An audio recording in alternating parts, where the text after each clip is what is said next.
It's been a long time since the Bobcats and the Bearcats have clashed on the gridiron, but Ohio will see UC in Cincy on Saturday. I'm Russ Eisenstein, the voice of the Ohio Bobcats. Yeah, Ohio and Cincinnati have not met since 1981, 37 years between meetings. And this is actually the 51st installment in this now renewed rivalry. Both teams have 23 wins. There have been 4 ties. The Bobcats got back from Nashville at 4 a.m.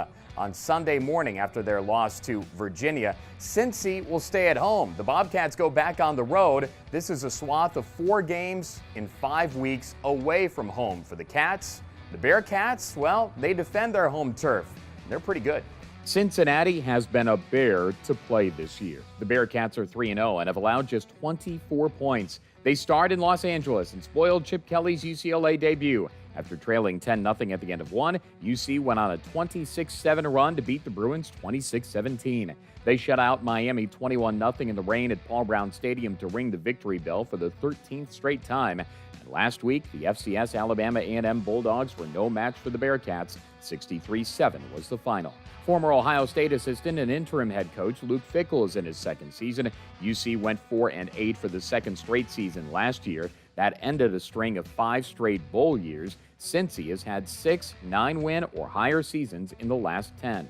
Redshirt freshman quarterback Desmond Ridder has started the last 2 games, has 4 touchdowns through the air and 1 on the ground. Junior tight end Josiah DeGuara has 2 scoring catches. Senior wideout Khalil Lewis had 7 scores last year, has 1 this year. Sophomore running back Michael Warren has 311 yards. 6 touchdowns already. The defensive numbers are a bit skewed because of game-long rain against Miami and playing an FCS opponent last week, but UC is allowing just 228 yards per game.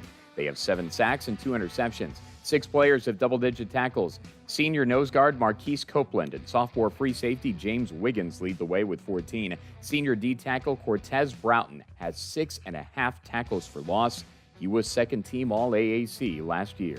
The last time Ohio saw a school currently in the AAC, the American Athletic Conference, was back in 2013 in the bowl game down in Tampa. Ohio lost to the East Carolina Pirates 37-20. Temple, of course, is in the AAC, and they used to be in the MAC. Bright spot for the Cats, keeping it popping with Poppy White. 14 catches, 285 yards, and 2 touchdowns through the first 2 weeks. Michael Farkas is the MAC East Special Teams Player of the Week for his punting and kickoff prowess. Something Ohio needs to work on?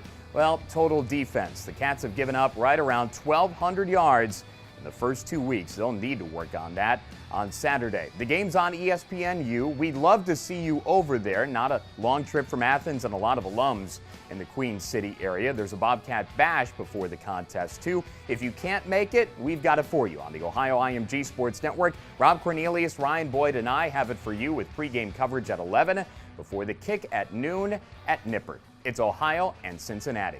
With Zach Roberts, I'm Russ Eisenstein. That's our Game Week preview, and this is Bobcat TV.